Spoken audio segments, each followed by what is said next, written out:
Good morning, everybody. Let's get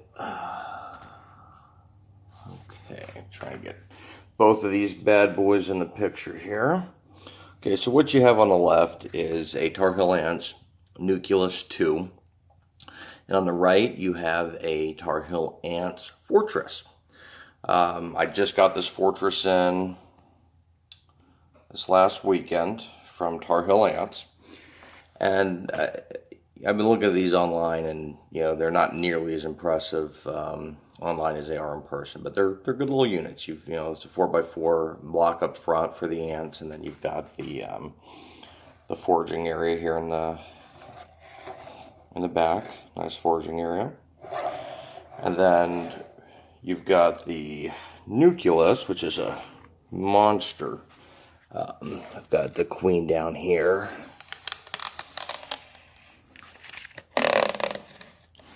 A little bit of a glare there. Let's see if I can't fix that. There we go.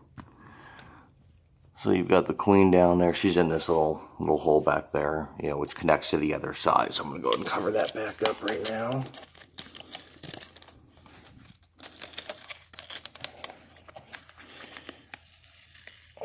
Screwed up my tape here. Okay. And then you've got a second side, which I've currently blocked off so they can't get to the other side. And you've got the two water towers on this side here. So anyway, for those of you that are following me, this is my, and this is just one of those scientific names I cannot pronounce, but it's my honeypot species. I originally started these guys off in a Tar Heel Ants Talus. Here's a Tar Heel Ants Talus. And I was elated to find out or discover that I had a honeypot species. So started to establish repletes within the colony, and I was getting concerned. I knew I would eventually have to move them out of that nest or that formicarium.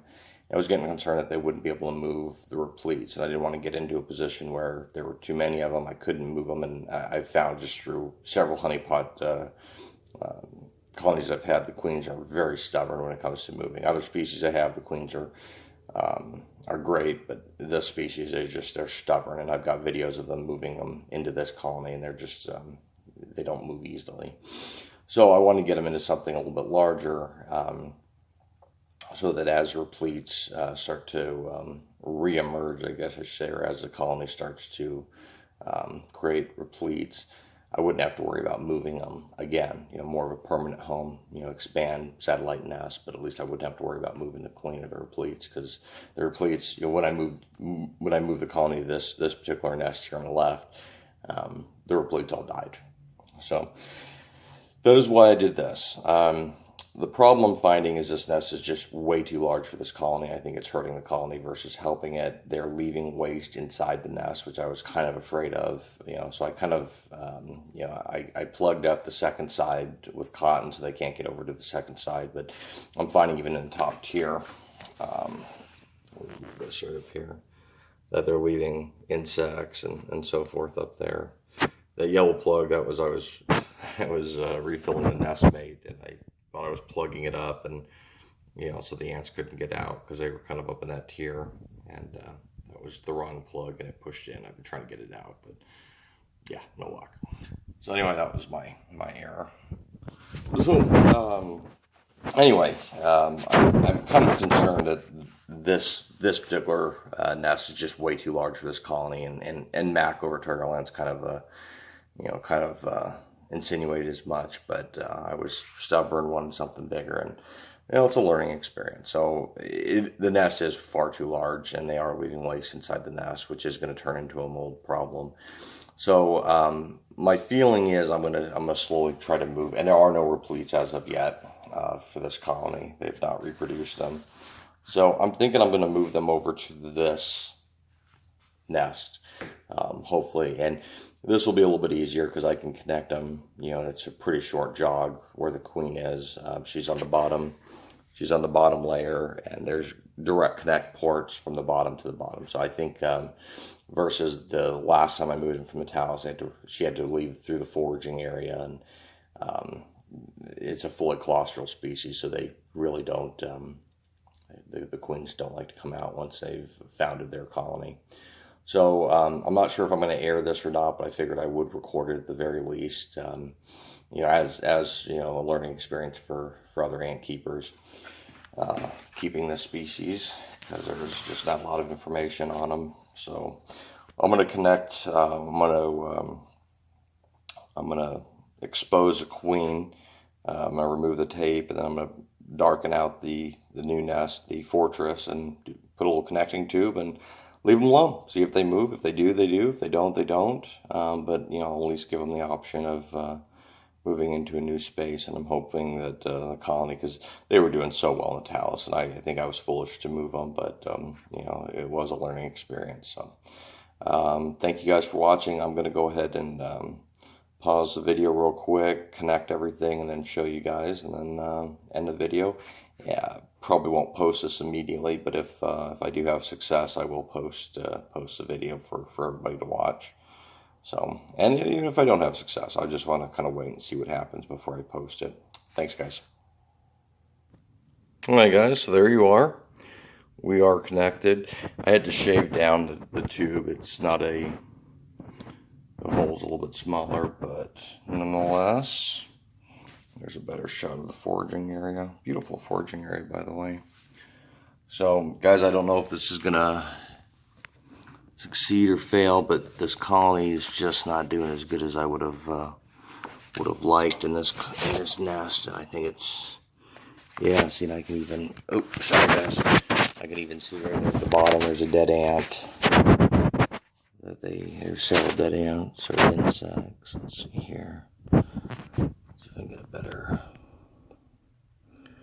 Yeah, dead ants back there. So they're not pulling them out of the nest. See, there is a dead ant or a fruit fly. I can't tell. That looks like another dead ant. There's some larvae moving around. That might be a fruit fly. I can't. Yeah, that's a fruit fly. You can see the size difference, but there's a larvae moving around. Very cool. And you can see in this little hole there, the queen likes to hide in there. There's a water tower.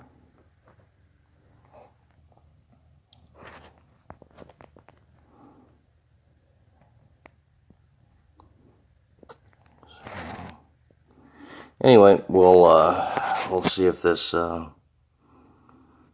proves to be a success or failure.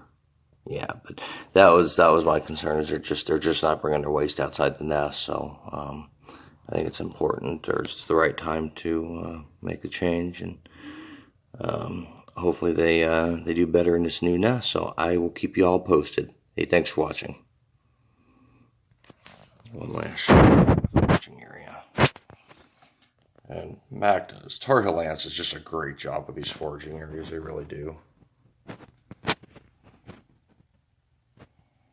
Oh, there you go.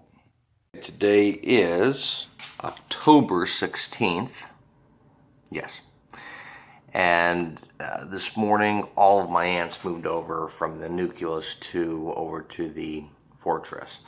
So this is a continuation of that video that I took on September 16th, so 18 days. What I did is I put the colony in the refrigerator about an hour and a half. It took quite a bit to get this nest block to cool down, so the ants slow down a little bit. I was able to take that yellow plug out, as you can see up there, and then what I did is I added cotton balls on the two access points to the second level, and connected. You guys already saw everything connected up, and then I just took the tape off, allowed a little bit of sunlight in, or a little bit of light. It's not natural light, but light into the level that the queen and the rest of the colony was at, and darkened up the fortress too. And after 18 days, they finally moved over. So here we are. We're in the fortress 2. They've moved over. Let's see. Let me see the queen. This was once a great colony. When I had them in the talus, they were huge numbers, repletes, and I moved them over, a little overzealous, and ants have just been dying. So it was a bad move on my part. I'm hoping they can kind of rebuild over here in this new nest. The little hole right there that you see on the left of the screen, it goes right out to the foraging area where I've got some food. I just think this will be a better nest for this colony. Probably still a little larger, but I'm optimistic that they'll survive. I'll continue to talk to you while looking at a different colony here. This is one of my noble messers. Took the strawberry. I was feeding them strawberries, and they, of course, in typical fashion, covered the strawberry with sand and then started pulling the sand off. So that's where all that red is. I pulled the strawberries out this morning, and there's, the moral of this video is don't be in a hurry to move your ants, guys. Us as humans, at least me, I like large spaces. I think that's typical of humans. Bigger house, put more junk in. Ants, they tend to prefer to be in confined spaces. And of course, I was just I had my reasons for wanting to move this colony. I think the wrong reasons, and I didn't listen to the advice that was being provided to me, and moved them into a nest that was way too large for them, and it would have probably ended up killing the colony. So I was able to successfully move them over into the fortress, much smaller nest, and I'm hoping that they'll be able to successfully recover. But if not, it was a learning experience. It was unfortunate that I had to kill a colony, to learn that you should never be in too much of a hurry to move them. So it did take them 18 days, and really it was just, I left them connected, let the water tower run dry, periodically left light on in the garage. I keep them in my garage, and kept the new nest blacked out. And the last few days I added a little bit of heat through a heating pad, just to kind of encourage them to move over, and they did, and we'll see what happens. But yeah, ants just continued to die in that old nest, and nothing against the nest. It was just way too large for the colony at the time. So I hope you find this useful and helpful, and as always, I appreciate you guys watching. Take care. Bye.